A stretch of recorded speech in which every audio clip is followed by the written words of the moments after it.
লকডাউনের মাঝে আবার চরম বিপর্যয়ের মুখে ঠেলে দেওয়া হলো দক্ষিণ পূর্ব রেলের সাঁতরাগাছির এসিসিএ ঠিকা শ্রমিকদের। উল্লেখ করা যায় যে ঠিকা শ্রমিকেরা সাঁতরাগাছি ডিইতে ডাইনামিক সার্ভিস নামে একটি কোম্পানির অধীনে কাজ করে, কিন্তু লকডাউন চলাকালীন গত এপ্রিল, মে ও জুন এই 3 মাস ধরে সংস্থাটি প্রায় 500 জন ঠিকা শ্রমিকের বেতন এখনও পর্যন্ত মেটায়নি। কিন্তু ভারত সরকারের একটি বিজ্ঞপ্তিতে গত 23শে মার্চ এবং 30শে জুন জানানো হয়েছিল যে লকডাউন চলাকালীন কোনো সংস্থা তাদের কর্মীদের বেতন আটকাতে পারবে না। কিন্তু আশ্চর্যজনকভাবে সাঁতরাগাছির ডাইনামিক সার্ভিস কোম্পানি তাদের প্রায় 500 জন ঠিকা শ্রমিকের মুখের ভাত কেড়ে নিয়েছে এই 3 মাস ধরে। অবস্থা এমন দাঁড়িয়েছে যে বেতন না পাওয়ার কারণে ইতিমধ্যেই বহু শ্রমিক তাদের পরিবারের মুখের ভাত জোগাড় করা তো দূরস্থ, বাড়ির বৃদ্ধ বাবা মায়ের অসুখে চিকিৎসাটুকুও করাতে পারছে না। এদিকে ঠিকা শ্রমিকরা তাদের মাইনে না পেলেও এই সময়ে তাদের পিএফ এর টাকা জমা করার মেসেজ কিন্তু পেয়েছে। প্রশ্ন উঠছে, যেখানে পিএফ এর টাকা নিয়মিত জমা পড়ে যাচ্ছে, সেখানে কোন অদৃশ্য কারণে ডাইনামিক সার্ভিস কোম্পানি তাদের বেতন আটকে রাখে? এ ব্যাপারে এই সমস্ত বেতন না পাওয়া ঠিকা শ্রমিকরা অভিযোগ করে যে ডাইনামিক সার্ভিস কোম্পানি রেলের কাছে ঠিকা শ্রমিক সরবরাহের জন্য ঘন্টায় 92 টাকা হিসাবে টেন্ডার পেলেও নিজেদের খুশিমতো শ্রমিকদের 18 থেকে 28 টাকা ঘন্টা হিসেবে খাটিয়েও সময়ে মাইনের টাকা দিচ্ছে না। কোনো ঠিকা শ্রমিক এ ব্যাপারে অভিযোগ করলে তাকে কাজ থেকে বসিয়ে দেওয়ার হুমকিও দেয় ডাইনামিক সার্ভিস কোম্পানি। বাধ্য হয়ে তারা অ্যান্টি করাপশন কমিটি বা ভ্রষ্টাচার নির্মূলন সমিতির কাছে এই ব্যাপারে তাদের অভিযোগ জানায়। গত জুন মাসের 9 তারিখে ভ্রষ্টাচার নির্মূলন সমিতি এ ব্যাপারে ভারতের রেলমন্ত্রী সহ শ্রমমন্ত্রী, প্রিন্সিপাল সেক্রেটারি, রেল বোর্ডের চেয়ারম্যান, সাউথ ইস্টার্ন রেলের general manager, divisional manager, chief commercial manager এবং সাঁতরাগাছির সিনিয়র ডিইকে এ ব্যাপারে আবেদন করেন। কিন্তু তার কোনো ফল না পাওয়ায় পুনরায় গত 11ই জুলাই আবার শ্রমিকদের বেতন মিটিয়ে দেওয়ার জন্য আবেদন জানান। কোনো ফল না পেয়ে আজ 15ই জুলাই তারা তাদের ইস্টার্ন জোনের অফিস 260/1 গুরুকুল ভবন ব্লকে মাকালতলা, মাখলা, রঘুনাথপুর, হুগলিতে এক সাংবাদিক সম্মেলনে সংস্থার ইস্টার্ন জোনের অবজারভার হরেন্দ্র মণ্ডল জানান যে অবিলম্বে যাতে ডাইনামিক সার্ভিস কোম্পানি এই সমস্ত ঠিকা শ্রমিকদের এপ্রিল, মে ও জুন মাসের বেতন মিটিয়ে দেয়। তার দাবি, যেখানে ভারতের প্রধানমন্ত্রী এবং রেল মন্ত্রক থেকে এই লকডাউন পিরিয়ডে কোনো কর্মীর বেতন যাতে আটকে না থাকে তার কথা বারবার করে বলছেন, সেখানে কোন সাহসে ডাইনামিক সার্ভিস কোম্পানি এই 3 মাসের বেতন আটকে রাখে? উল্লেখ থাকে যে গত 11ই জুন কড়া খবরে বেতন না পাওয়া ঠিকা শ্রমিকদের যেন অবিলম্বে বেতন মিটিয়ে দেওয়া হয় সেই সম্পর্কিত একটি সংবাদ প্রকাশের পর দক্ষিণ পূর্ব রেলের পক্ষ থেকে জানানো হয়েছিল যে অবিলম্বে ঠিকা শ্রমিকরা যাতে তাদের প্রাপ্য বেতন পেতে পারে সেই ব্যাপারে আলোচনা চলছে। কিন্তু তারপরও 1 মাসের বেশি সময় কেটে গেলেও কোনো অদৃশ্য কারণে এখনও পর্যন্ত ঠিকা শ্রমিকরা তাদের বেতন পেল না। তাই বাধ্য হয়ে আজ 15ই জুলাই অ্যান্টি করাপশন কমিটি বা ভ্রষ্টাচার নির্মূলন সমিতির আবার সাংবাদিক সম্মেলন। কড়া খবরও আশা করে যে যত দ্রুত সম্ভব রেল মন্ত্রক এ ব্যাপারে প্রয়োজনীয় পদক্ষেপ গ্রহণ করে ডাইনামিক সার্ভিস কোম্পানিকে তাদের নির্দেশ প্রদান করবে যে যাতে এই সমস্ত ঠিকা শ্রমিকরা তাদের বকেয়া বেতন যথাশীঘ্র পেয়ে যান। কারণ হিসেবে তারা প্রধানমন্ত্রীর নির্দেশকেও তুলে ধরেন। এখন কড়া খবরে শুনুন এদিক সাংবাদিক সম্মেলনে কি বললেন অ্যান্টি করাপশন কমিটি বা ভ্রষ্টাচার নির্মূলন সমিতির ইস্টার্ন জোনের অবজারভার हरेंद्र मंडल। नमस्कार, मैं Harendra Mandal, anti corruption committee observer alias Bhrashtachar Nirmulan समिति पूर्वी जोन। वहाँ से मैं रेल के कर्मचारी जो ठीका मजदूर काम करती है संतरागाछी के अंतर्गत डायनेमिक सर्विस, चूँकि इसके पहले भी मैंने जैसे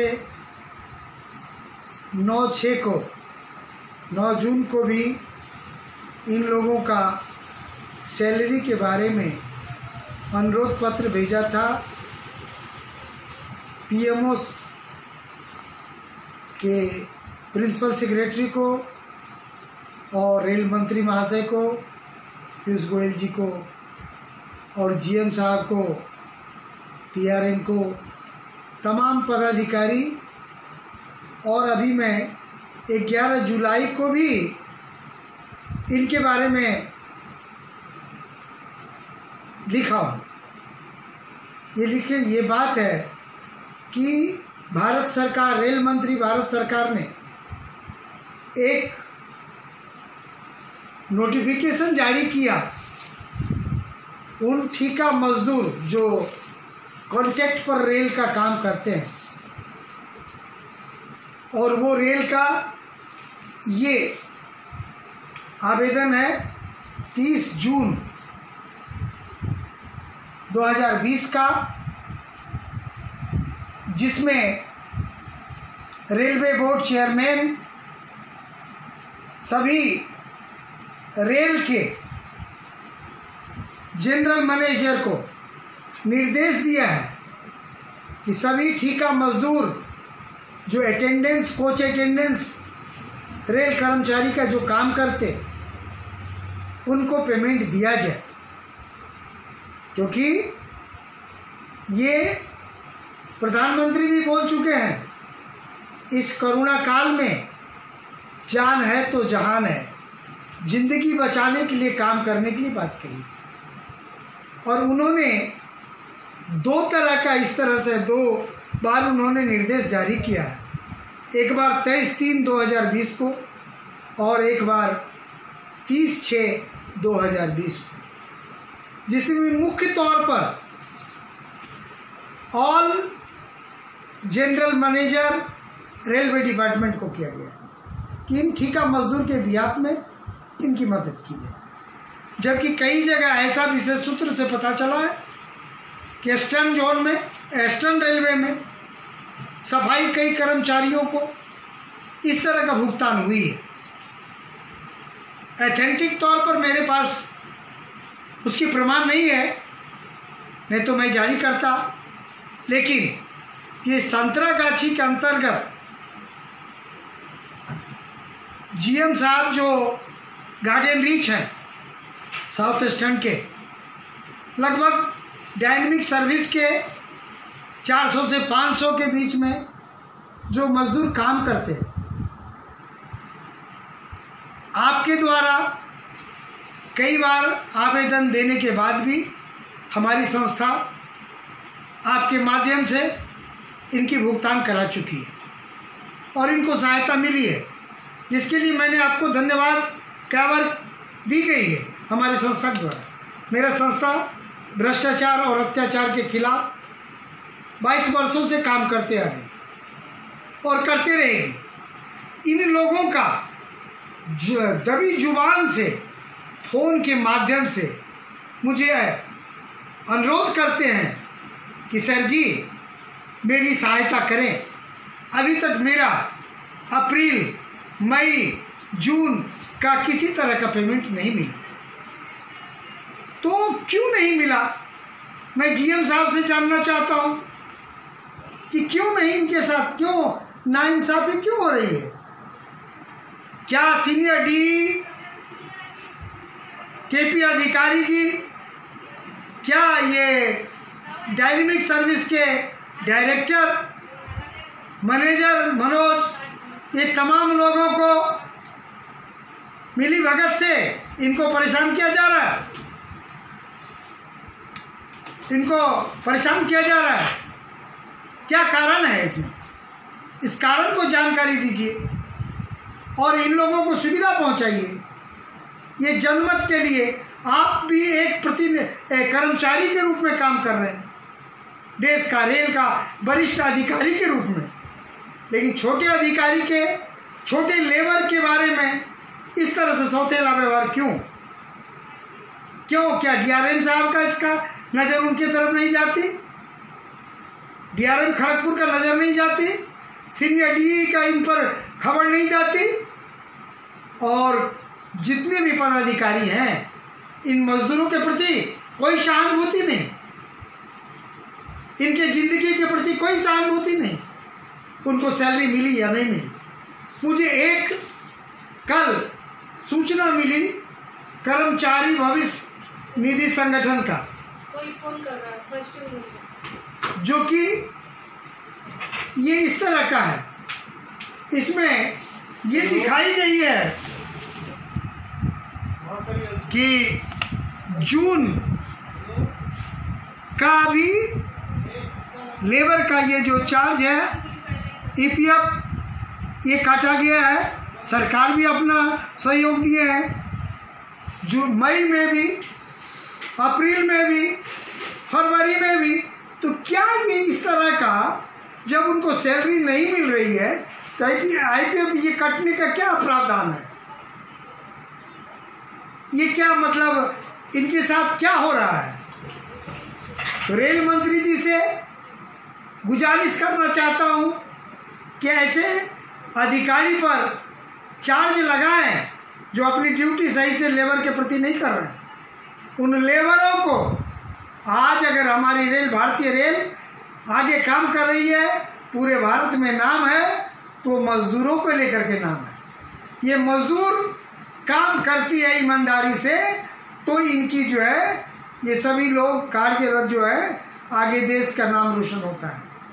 अब ये प्राइमरी जो लेबर हैं, इनको खाने के लिए अगर मरे, इनके बच्चे अगर तबाह हो जा रहे हैं, देश हमारा इतना आगे बढ़ रही है, रेल हमारी इतना आगे बढ़ रहा है, हमारा आदेश जारी हो गई, कागज पे खाली आदेश जारी होती है और उन तक वो आदेश का पालन नहीं किया जाता है। तो मैं निवेदन करता हूँ जीएम साहब से जो और सीपीआरओ से कि इस ट्रैक्स को देखा जाए और कहाँ गलती है उनको पकड़ा जाए, और विशेष करके केपी अधिकारी सीनियर डी के अंडर में ये लोग काम करते हैं, और ये डायनेमिक सर्विस के जो डायरेक्टर हैं और या वो है मैनेजर, आखिर इनके बिहाफ में अभी तक क्या स्टेप लिए?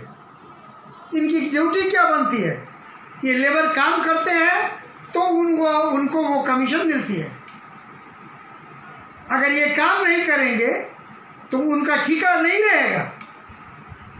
वो हैं, ये लेबर हैं बोल के वो हैं, लेकिन उनके प्रति कोई, सब लोग उनके विपरीत काम कर रहे हैं। इनके हित के लिए काम करें, जनमत के लिए करें, जीवन के लिए करें, जो देश हित का काम करेंगे वो काम करनी चाहिए। ये एंटी करप्शन बार बार आपका ध्यान आकर्षित करना चाहता है, और इनका मदद करने के लिए अगर ये इसमें जिम्मेवार कोई अधिकारी हैं जिनके नेग्लिजेंसी से ऐसा कदम उठाया जाता है तो उन पर कार्रवाई किया जाए। और मैं कई बार ऐसे अधिकारी को आरटीआई भी किया हूँ जिसका जवाब आज तक भी नहीं मिली। मैं दोबारा करूँगा और मैं रेल मंत्रालय से और पीएमओ से भी शिकायत करूँगा कि इस तरह से ये सफरर होते हैं, नीचे क्लास का लेबर जिसका जिंदगी एक मुसीबत में है। और आपने जान और जहान की बात कहा है। भारत के ऐसे प्रधानमंत्री का सम्मान करता हूँ, नमस्कार करता हूँ, जो लेबर क्लास के लोगों के पर इतनी सूक्ष्म दृष्टि रखते हैं और बारीकी से ध्यान देते हैं और उनका मदद करना चाहते हैं, जन जन तक का मदद करना चाहते हैं, एक एक व्यक्ति का मदद करना चाहते हैं।